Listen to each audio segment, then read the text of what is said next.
શું લાગે છે બાળ મિત્રો મારી બુગાટી ઉપડી જાય એમને પેલા સ્લેપે કે પ્રોબ્લેમ કરાવશે?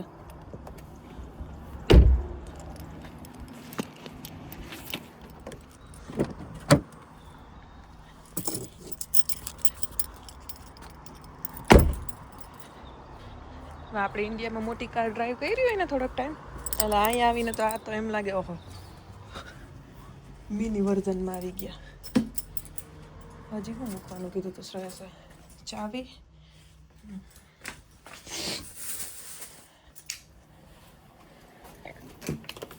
ચાલો જોબ ઉપર જઈએ.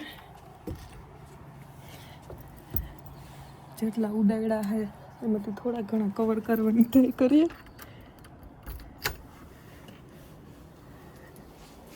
સ્વેટર કોણ પહેરશે?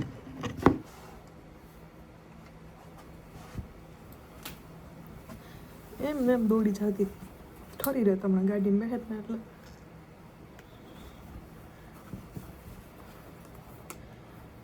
काला कलर का स्वेटर पहन लिया हमने.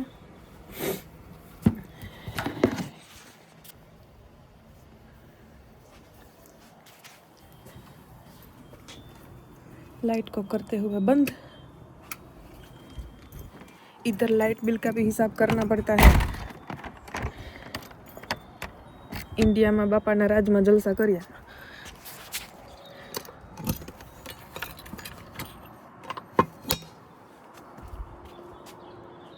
फोन છે, ચાવી છે, હા છે, બધું છે.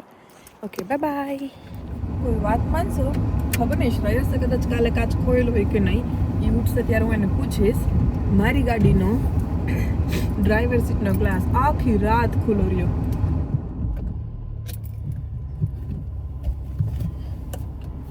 એની ગાડીમાં જે વસ્તુ જેમ હતી ને એમને એમ છે. જો કે વધારે કાંઈ એમાં હતું નહીં, ચાર્જર ને એવું બધું હતું, પણ આખી રાત કાચ ખુલ્લો રહ્યો યાર.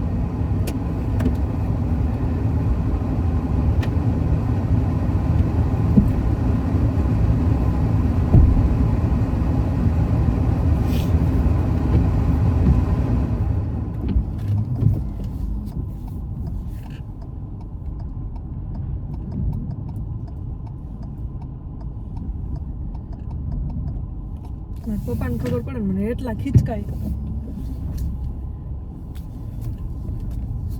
એમ સીધે સીધું અનરિસ્પોન્સિબલ માણસ છો તમે.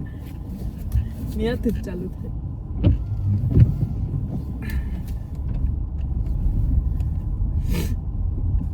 પણ સારું કહેવાય ખરેખર. બાકી અહીંયા બાપા કાચ તોડીને ગાડીમાંથી બધી વસ્તુ કાઢી જાય છે.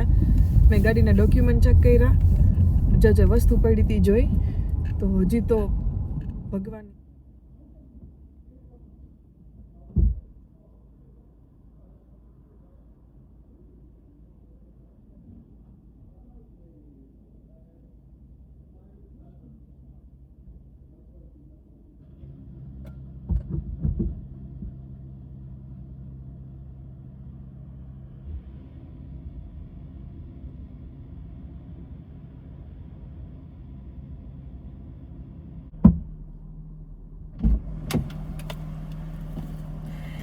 बिल्कुल रिस्क नहीं लेने का. जब पेट्रोल डूब जाए भरा लेने का. एक बार हमने रिस्क लिया था, फिर बहुत प्रॉब्लम हुआ था.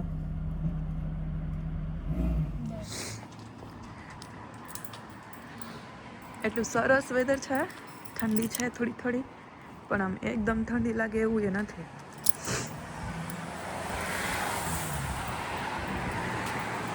ગાડી સાફ કરવી પડશે. એટલા દિવસથી એમને પડી હતી.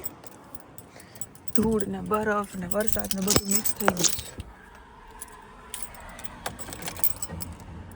ચાલો બાય બાય. વન વગડો થઈ ગયો. પાંદડા ખરી ગયા, ખાલી થડ જ રહ્યા છે. હવે આવી જ રીતના રહેશે 4 મહિના. Good morning everyone. ઘણા દિવસો પછી આ મોર્નિંગ જોવા મળે છે, ઠંડીવાળી. આમ તો સરસ વેધર છે. અત્યારે તડકો છે, સાંજે થોડી થોડી ઠંડી વધતી જાય.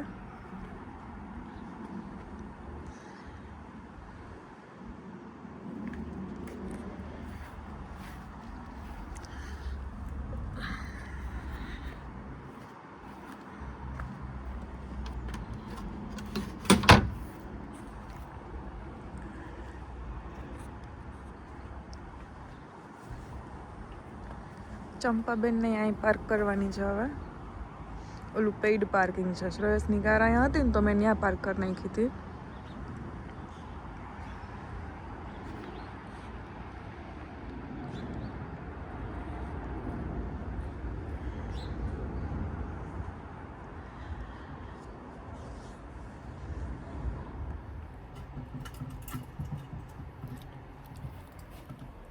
પાર્કિંગ ચેન્જ કરી લે.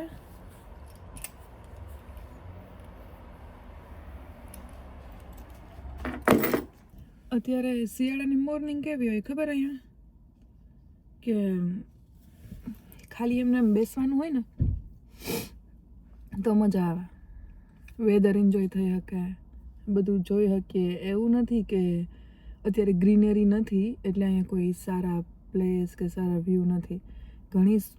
ઘણી પ્લેસીસ એવી છે કે જે આ વિન્ટર ટાઈમે જ બહુ સરસ દેખાતી હોય છે. પણ એ બધું ક્યારે કામનું કે જ્યારે તમારે કંઈ કામ ન હોય, સવારે ઉઠી તૈયાર થઈ અને ફરવા નીકળી જવાનું હોય, એવું કંઈક હોય ને તો મજા આવે.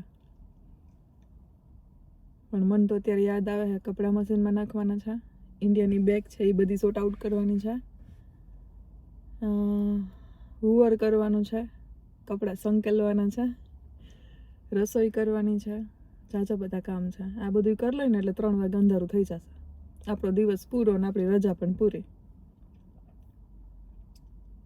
પાછા કાલે હતા ત્યાંથી કામે. નેક્સ્ટ રજા આવે ને જો મારી શ્રેયસની હારે તો ક્યાંક જવું છે. આવું હું છેલ્લા 1.5 વર્ષથી કહું છું.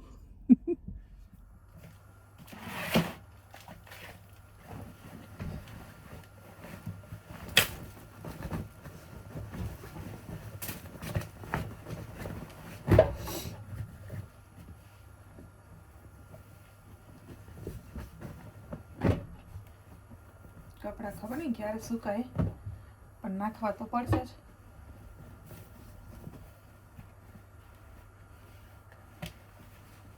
અમે ગયા ને તે દીના પડ્યા છે.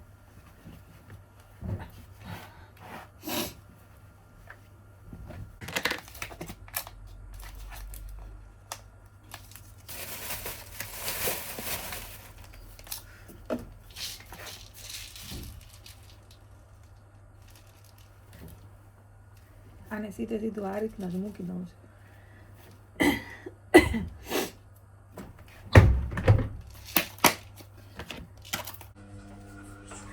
શ્રેયસને વહેલું જવાનું હતું ને તો મેં રાત જ કરી લીધી હતી પૂરી ને શાક ને એવું બધું. તો પછી કારણ કે એને રાતના 4 વાગે જવાનું હતું તો સવારે 4 વાગે ઉઠીને અઘરું પડે એટલે જોબેથી આવી ને રેડી કરી લીધું હતું. એટલે અત્યારે નાસ્તામાં તો કંઈ કરવા પૂરતું છે નહીં.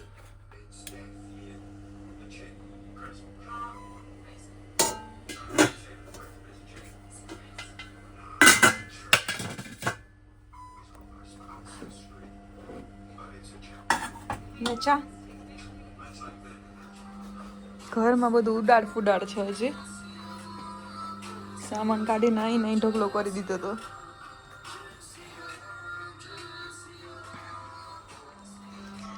મને છે ને અહીંયા ગમે, અહીંયા બેસીને નાસ્તો કરવો બહાર. આઈ મીન નાનકડું ગાર્ડન જેવું છે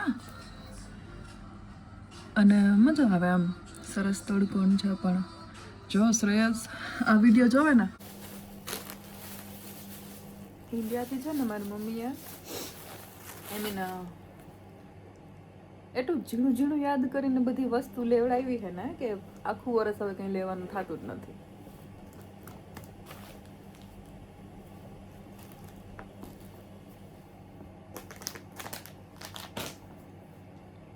મા બાપ કેટલું બધું વિચારતા હોય છોકરાઓ માટે.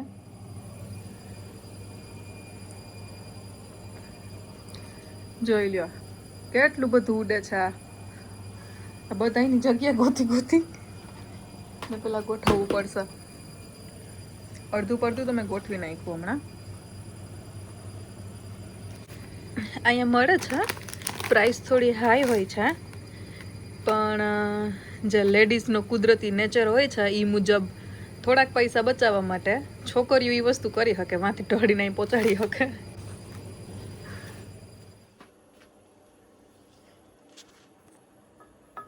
ફટાફટ છે ને બધું કામ કર્યું આજે આખા દિવસમાં. બેગ ખાલી કરી જે ઇન્ડિયાથી લઈને આવ્યા હતા એ. પછી બહુ થાકી ગઈ હતી, બહુ કંઈ જમવાનું એટલું બધું મન નહોતું. શ્રેયસ તો જોબ ઉપર છે એટલે પછી બનાવ્યા ફ્રાઈડ રાઈસ. જો ફટાફટ બની જાય અને મને ભાવે.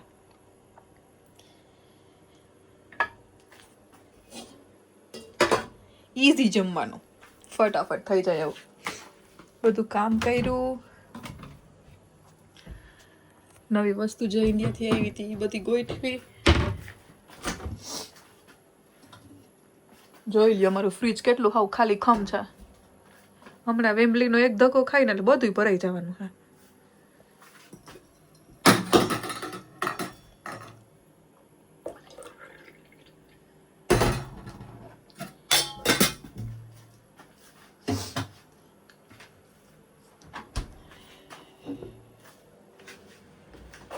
ઠંડી છે અત્યારે જોરદાર,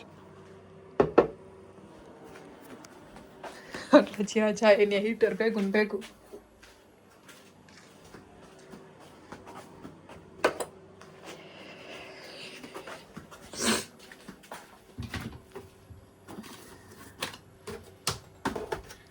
મારે જોઈએ કેચઅપ ક્યાં ગયો.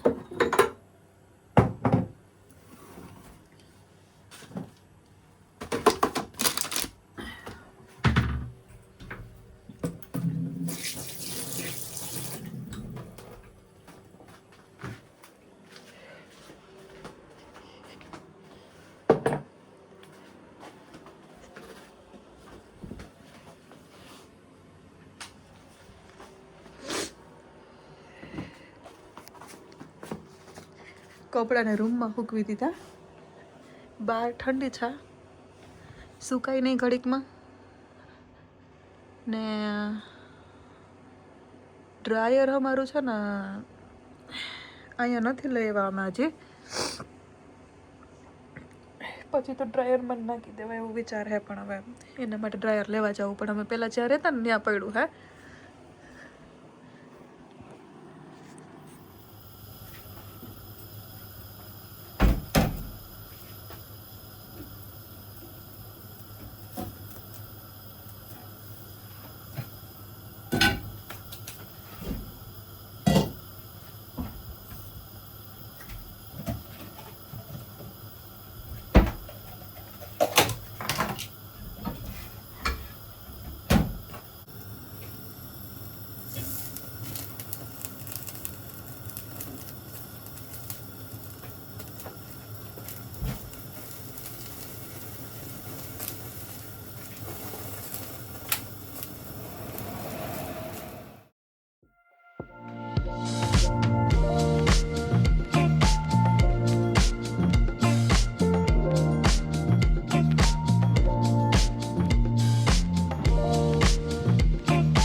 ફ્રોઝન લસણ હોય ને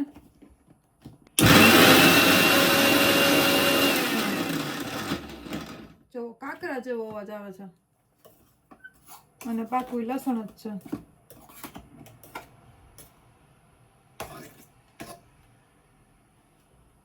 હું ટ્રાય કરીશ કે ઇન્ડિયામાં મારા મમ્મી ચટણી બનાવે ને એવી ચટણી બનાવું, ગ્રીન જીરાવાળી.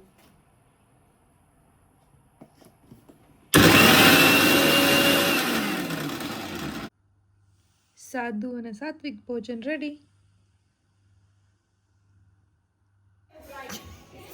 વેટલા કરાવ્યા. ક્રિસમસમાં સાંટો આતો હે ને વેટલા ભેગો આવ્યું એણ્યું.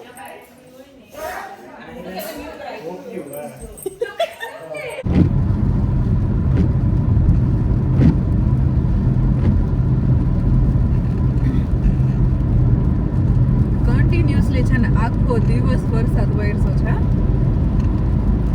અત્યારે જો 2 મિનિટ આપણે આ વાઇપર બંધ રાખીએ ને તો દેખાતું નથી સામે કઈ.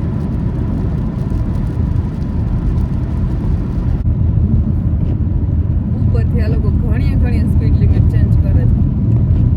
થોડીક આગળ ટ્રાફિક ભેગી થઈ જાય ને એટલે ફટાક કરતી સ્પીડ લિમિટ ચેન્જ કરે. અને હજી આપણે ત્યાં પહોંચતા બ્રેક મારીએ ને તોય હવે 70 હોય તો ત્યાંથી સીધું 40 પહોંચાડવું કે 50 પહોંચાડવું એ ડેફિનેટલી હાર્ડ થઈ જાય અને ફોટો પડી જાય.